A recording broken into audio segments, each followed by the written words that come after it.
This is Business Beyond Bizarre, a podcast of the slightly unusual.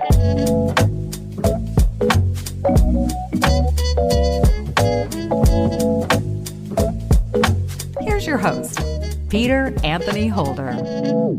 Hello and welcome to Business Beyond Bizarre, a podcast that takes you off the beaten path, introducing you to people who have slightly quirky hobbies or businesses. The folks at the Guinness World Records have long been known to catalog some of the quirkiest of feats. Some are extremely impressive. Others are, frankly, records that no one else seems to be shooting for. But for the most part, all are entertaining. It just so happens that on this edition of Business Beyond Bizarre, we have not one, but two Guinness World Record holders, and both are here in Canada. Maybe that in itself is a record. Actually, I doubt it. We start off in Stratford, Ontario, where there is a small theatre, a very small theatre. In fact, the 13-seat Little Prince Micro Cinema is listed by the folks at Guinness as the world's smallest purpose-built cinema in operation. As someone who spent 6 of my teenage years working in theaters as either an usher or projectionist, I'm envious of Leigh Cooney, who is the owner and operator of this minuscule movie mecca. But when he started the small cinema, he wasn't really after any records. When I set out to build this place, it was not my intention at all, actually. We were just going to build a little screening room. So, folding chairs, pull-down screen, that sort of thing, just to support local short filmmakers. And then once I started doing it, I thought, we should do tiered seating, obviously, so you can see over people's heads. And then I thought, well, if we're going to do tiered seating, then we should put some old-timey wallpaper, some red velvet curtains. And it just sort of grew from there. After a little while, it started looking more and more like a tiny theater. And then at some point we decided to, just do a little Googling, look for some inspiration out there, see what other people had done. And that is how we came across the previous world record holder for the world's smallest movie theater. And we thought, hey, ours is already by default going to be about 5 or 6 seats smaller than theirs. So we figured, well, then why don't we see what we can do? Now, to be clear, the record states that the world's smallest theater has to be the world's smallest purpose-built cinema, meaning it's open to the general public. Moguls who have screening rooms in their bunkered basement just for their friends need not apply.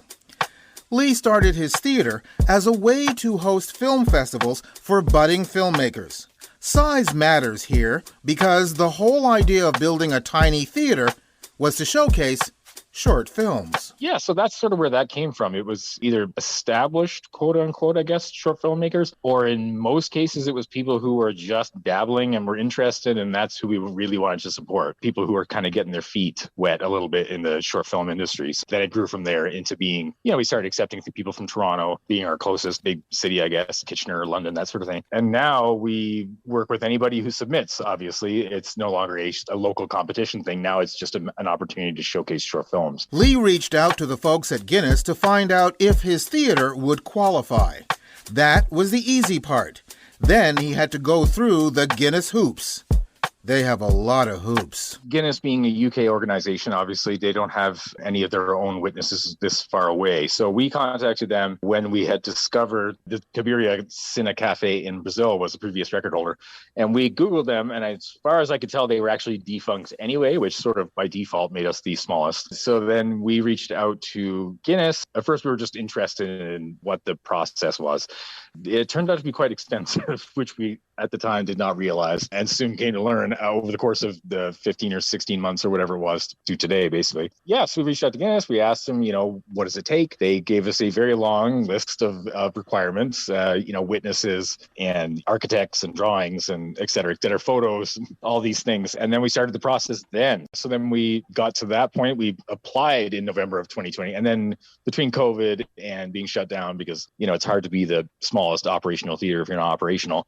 So we were shut down a lot. And then hunting down witnesses witnesses. They came up with some very specific witnesses they needed.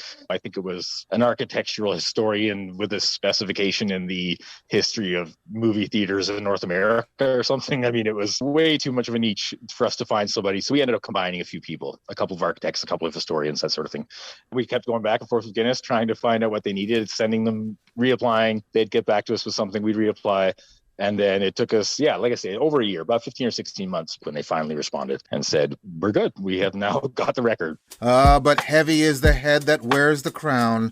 Is Leigh concerned about someone else going after his newfound record? Sure, yeah. That's been, a concern, I guess, since day one. We thought to ourselves, well, if we could do this, then couldn't somebody else very easily do this?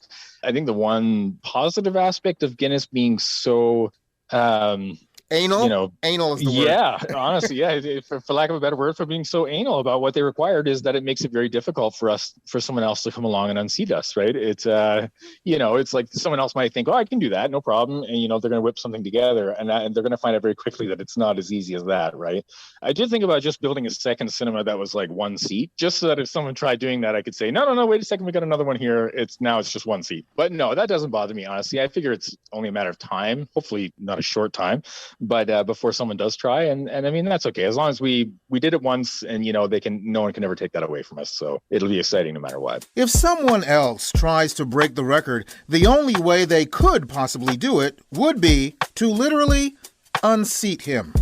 But fear not, the proprietor of the world's smallest theater has some big plans. This is not exactly a massive moneymaker, and it was never intended to be. We're just passionate about what we do. And if it keeps us in business and keeps us afloat, then I'm happy. But certainly the response so far, the feedback so far has been phenomenal. I think it can only be good for us. There's only so many Saturdays in a week, and obviously everyone wants sort of the Friday night, Saturday night thing. But really the goal is, and this has been something we've been sitting on for about a year now, we were hoping to eventually open a second or third location. We thought, hey, there's other small towns like ours that can't necessarily carry the weight of a traditional movie theater. So we thought it might be nice to open little screening rooms in small towns, maybe around Southern Ontario to start with. And we were just holding off on that until we, came out the other end of COVID and got this whole thing launched. So, I mean, if worst case scenario, or I guess best case scenario, this is so good that we can only book Friday night, Saturday night so many times, then what we'll probably do is open a second location with a similarly sized screening room, slightly bigger than this one, obviously, so that we're not competing with ourselves.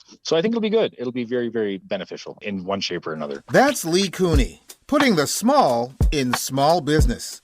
To find out more about Leigh's teeny tiny theater, you can check out their website at thelittleprincecinema.com. Business beyond bizarre. When it comes to collecting things, there are different strokes for different folks. Some people collect baseball cards.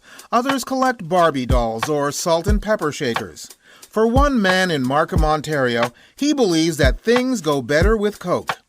Gary Feng is another Guinness World Record holder. That's because he has the largest collection of soft drink cans of the same brand. When we spoke to him late last year, he was the proud record holder of 11,308 different Coca-Cola cans. That's right, no two are the same. Where does one begin with a hobby like this? Oh, it just started I believe around 20 years ago. I just picked up a can that had a really unique design. Just can't stop from there. I remember when I first started that I'm not so crazy about that. So I just pick up the cans when I'm having vacation overseas. All my family and friends go overseas and pick up some cans for me. Just start from there, right? With such an extensive collection, one has to set up a special way to display them all. Gary's basement has been transformed into a kind of Coca-Cola museum. Oh, by the way, I did mention the number of 11,308. That's the number he amassed just to break the record. He has more. Oh, I have more cans than then right now because I just keep growing. I can't stop this hobby when I'm free, especially right now, the COVID-19 pandemic. I have more time just sitting at home and then browse the internet, the chat with the collectors all over the world and then trade with them. So the numbers still are increasing. Yes, you heard right. Collectors all over the world. More than you could possibly imagine. In fact, it was through such contacts that his dream of being the record holder first started to effervesce. We actually talk to each other on internet with all the collectors around the world, right? So I believe it was 2015. There was a collector friend named David from Italy. He was hosting that record. And then I was still thinking, oh, maybe I have more cans than he has. Then having a Guinness record title would be really cool, right? So I just count the thing and then submit my package. And then eventually I got this record. With so many cans to choose from, surely there are a few that are superior among equals. Does Gary have a favorite? There were some special cans just designed for some special event. My favorite piece would be the space can that in the 80s that the human being went out to the space, right? And Coca-Cola actually designed one can to go up the space with these people and then let these people can enjoy Coca-Cola can in the space. That's a really tough piece. To boldly go where no can has gone before. Even though Gary has his coveted space can, there are still so many that he only wishes he could get. And ironically, one of those he's missing has a certain space connection. Oh, there are so many of them. To give you an example, being a local can, that there is a Star Wars can, it's a Canadian can. I haven't got it in my collection yet. I would love to have it, but I've been searching for years. I haven't got a chance to get it yet. Notice he said, yet? He's like Yoda, going after that Star Wars can. Try, he must. So, right about now, you're probably asking yourself that with all the notoriety that comes with being a Guinness World Record holder, surely the folks at Coca-Cola must be ecstatic, over the moon with joy on Gary's success. Perhaps some swag is going his way, or just a proverbial high five. Nope. Nothing but crickets. Surprisingly not, as I mentioned in the Guinness book too, right? I would love to have a can with my own picture on it, the Guinness theme can. It would be nice. I think it would be a wonderful piece to display in my collection, but no one from Coke ever contacted me since though. Okay, I really can't let this go. Here is a Guinness World Record holder who can't seem to get any traction from Coca-Cola in either direction. Meaning they haven't reached out to him, and when it comes to adding to his collection, he can't get anything from them. And while he does say on more than one occasion that he'd like to get his picture on a can, it's not a matter of conceit. There is precedence for it. We have some collectors clubs out there, right? So the biggest one will be the Coca-Cola Collectors Club in the States. Actually, those guys have really good relationship from Coke headquarters in Atlanta. But yeah, I tried to email them actually before I attend the Guinness record. I'm saying, look, if I get this title, is there any chance to have my own can? But the reply was no, though. Maybe it's time to change to Pepsi.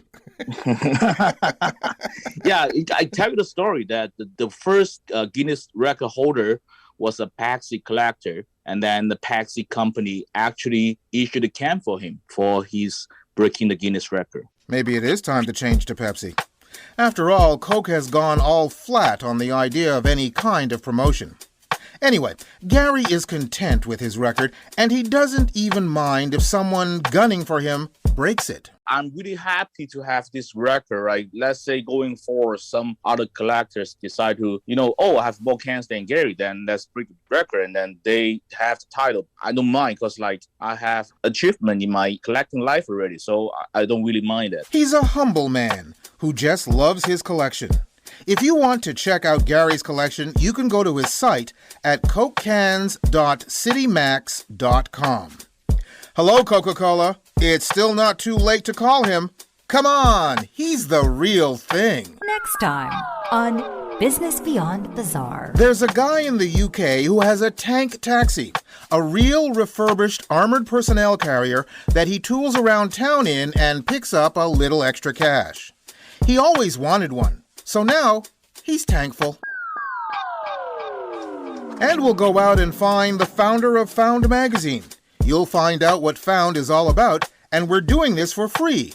So, there's no finder's fee. This has been Business Beyond Bizarre, a presentation of Flying Fish Communications and Group Fair Play.